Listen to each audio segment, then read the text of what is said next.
So today here are we in Chile, and we're going to talk about drinking and driving in Chile. Not necessarily together, but I think the things that you can enjoy. And we're with Grant Phelps, a winemaker from New Zealand, but you've been in Chile for a long time. So how are you, Grant?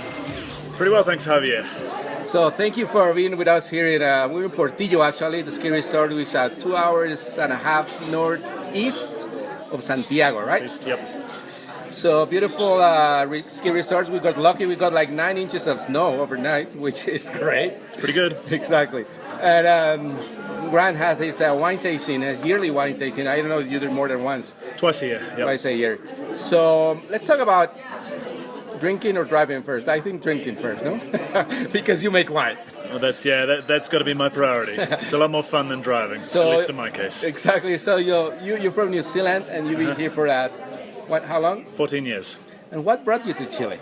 The wine. I mean, I trained as a winemaker in New Zealand, and during the 90s I was making wine for some English companies basically all around the globe as what's called a flying winemaker. So I would go into wineries under contract, work for 3 to 6 months just for the harvest, get the wine ready to be bottled. Like a free agent. Like a free agent, but these were wines that were being made for the English supermarkets. So, with those guys I worked in California, worked in Australia, Hungary, France, Argentina, and eventually I wound up in Chile, and that was, as I already mentioned, 14 years ago. Obviously liked it because I decided to stay. Yeah, and they like you because you're pretty good too. Well, it's the thing I like about Chile is that if you find the right winery, the right fit, then you essentially get free reign. And I think, for me it's a little bit easier because I've got a lot of international experience.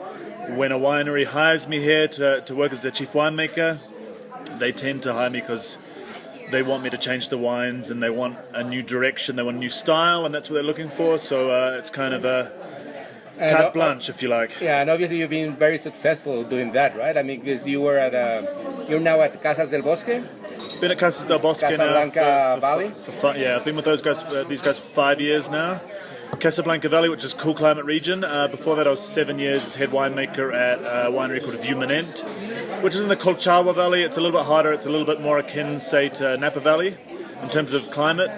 And the winery I worked for specifically was a real Malbec specialist. So for 7 years, I was really concentrating on Malbec over here. And I understand that winery, Viewmanent, wasn't in the top 10, let's say, of Chile. And then you turn it around pretty good, right? Well, it was a joint effort because together with hiring me, they also improved a lot their sales and marketing. So it was kind of a combined effort, but definitely I sort of rocked in there. I think they had a portfolio of about 12 wines when I started with them. When we left, it was something like 29 different wines. We started making a Malbec in Argentina. So it was fun. We added a whole lot of wines to the portfolio. We started looking for new terroirs, doing more interesting stuff, and with that we kind of made a push to open up new export markets, find new importers, and obviously the style of the wine changed a lot during the 7 years that I was there. Really probably in the first 2 years it was a very dramatic change. So, as you said, it was fun. When I left the winery, it was the #1 ranked winery in Chile the year that I left, so that was a nice result. I really feel like I left that winery when it was peaking. That's ideal. So let's talk about a little bit Chile in general, because a lot of people know about Chile, a lot of people don't. So why should people come to Chile? Not only for wine, but for what else?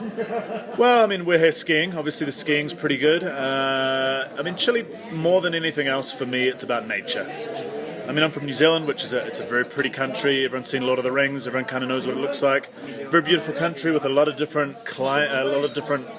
landscapes within quite a small space, which is the nice thing about New Zealand. You can drive for 45 minutes and be somewhere completely different. Chile's a little bit like that. It's the longest, skinniest country in the world. It's about 3,000 miles from top to bottom. It's only about 110 miles wide on average.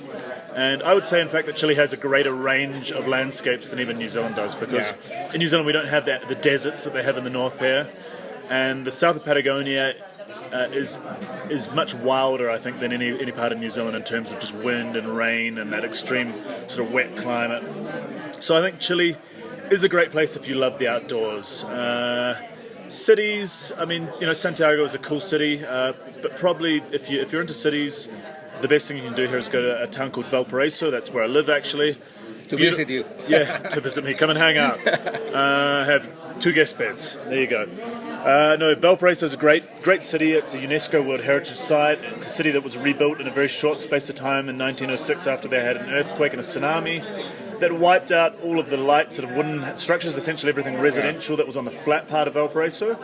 And so everyone moved up into the hills, rebuilt with the cheapest construction material at the time which was available, which was corrugated iron.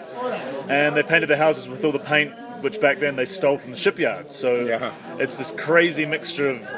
It looks like a Dr. Seuss book, essentially. So it's a very cool city to visit. And then, I think Chile, the other plus it has is food and wine. Yeah. Lots of great fresh seafood. There's a lot of, sounds a bit weird, but actually probably the best cooking here is mainly Peruvian. I heard that. Yeah. And that's, very good ceviche here. Yeah, because they tend to not overcook the seafood. I mean, that's a Peruvian style of cooking. So lots of great ceviches and scallops and just fantastic fish in general. And the wine. I mean, the wine's great. Chile's been making wine for almost 500 years. Casablanca, where I am, has only been around for 30 years. So it's a new valley, and it's the first cool climate valley that was ever planted in Chile. So right now we're going through a bit of a renaissance in Chile in terms of cool climate viticulture. These new cool climate styles of wine coming on the market. I mean, you were at my tasting last night, so you tasted a few of them. We tasted 5 different wines, all from one vineyard. It's 12 miles from the ocean. Very foggy, very cold site, and we picked most of the grapes in your equivalent of November, even coming to December, which is incredibly late for somewhere like California. So it's a cool site where everything ripens very, very late, and we make a very distinctive style of wine. I think that's something that's interesting, and it's happening right now in Chile. So it's fun. So distinctive that you have won some awards recently. I heard, right? Like the best Sauvignon Blanc in Chile for this year. Yeah, I mean the biggest national wine competition. We had that in July, and we took out the trophy. The best Sauvignon Blanc of Chile with our new, actually our entry-level Sauvignon Blanc, which is the Reserva, 2014 vintage, which is already available in Florida with ABC. Yeah, that's great. So let's talk about driving now in Chile. So we drank a little bit, and then you wait a few hours, or let's separate it completely. Driving in Chile, it's very strict laws, like pretty much zero tolerance, right, for drinking and driving. Well, it's kind of a mixed bag. I mean, when I moved to Chile 14 years ago, it really grabbed my attention that drink driving was so prevalent coming from New Zealand, where essentially no one drink drives, and if you're at a party and you're thinking about getting in your car and your friends think you've drunk too much, they'll take the car keys off you. There'll be a big scene, and no one will let you drive. So the people will do it more than like they get into trouble. Well, people don't want to see their friends getting arrested. Exactly, so it's very, very strict, and coming here, I mean, 14 years ago, everyone was drink driving. Everyone. Totally normal. I was kind of appalled, and then, after a while you kind of get into the swing of things, as it were. I probably shouldn't say that, but that's the way it is. You got to adapt to the culture, right? You have prescribed, probably. Yeah. So about 2 years ago, they brought in, and it was 0.08 here, so the law was the same as in the US. The problem was it wasn't enforced. So there was this really prevalent culture of drink driving. 2 years ago, they kind of went to the other extreme of bringing in zero tolerance, so you can no longer have any alcohol on your breath if you're driving. It essentially means you can no longer have a glass of wine with your lunch, which I think is very bizarre in a country that's such a major wine producer. And I mean, Chile's wine consumption was dropping before. The US, on the other hand, has been increasing steadily for the past few years. I think about 5 years ago we passed each other. Chile dipped below 15 litres for the first time per capita, and America increased above 15 litres. So we're at about 12 litres already, I think 2 years ago when Tolerancia Cero came in, and it dropped dramatically. Straight away it dropped to 8 litres per capita. So it's had a really major impact. So it's bad for your business, but good for safety, I guess. Actually, it's interesting because I don't know if it's that great for safety. What's happened is Easter weekend was classic this year. Easter weekend, they had the highest road toll of any Easter weekend, I think, ever.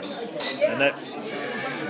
The drink driving thing wasn't the issue because all the crashes involved basically women who were driving sober because their husbands were too drunk to drive, but these are women who basically never drive. They have driver's licenses, but And especially if you come into ski resorts. Oh, but Easter here doesn't fall in ski season. So sorry about that. what's that? The Easter doesn't fall here No. in skiing season. I was talking about like that. The twist is the coming up to the ski resorts. No. It wasn't related to people Okay. crashing on the way home from the ski fields. No, it was just, I don't know, random crashes. But Yeah. I think it was a lot of people getting behind the wheel who don't normally drive, probably with drunk, belligerent, machisto husbands ordering them around, and whatever bad things happen, I guess. So kind of interesting. So what? We're running out of time here. Like a couple more minutes. What's your recommendation for people from the States? Our audience is national in the States, south of Canada, north of Mexico. People come here. What do they do?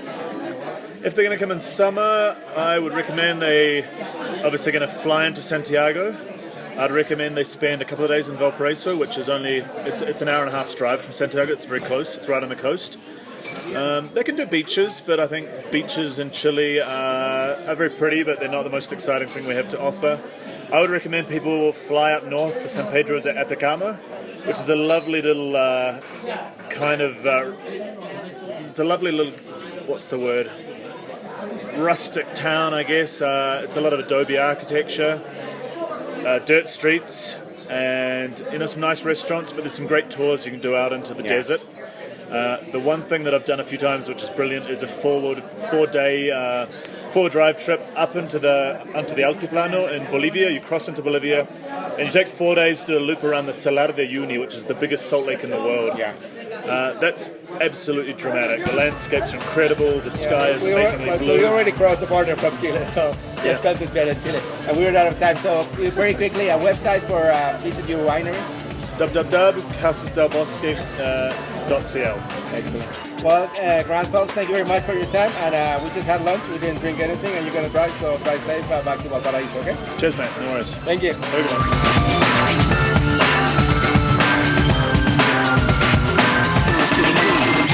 Este programa fue una producción de National Latino Broadcasting.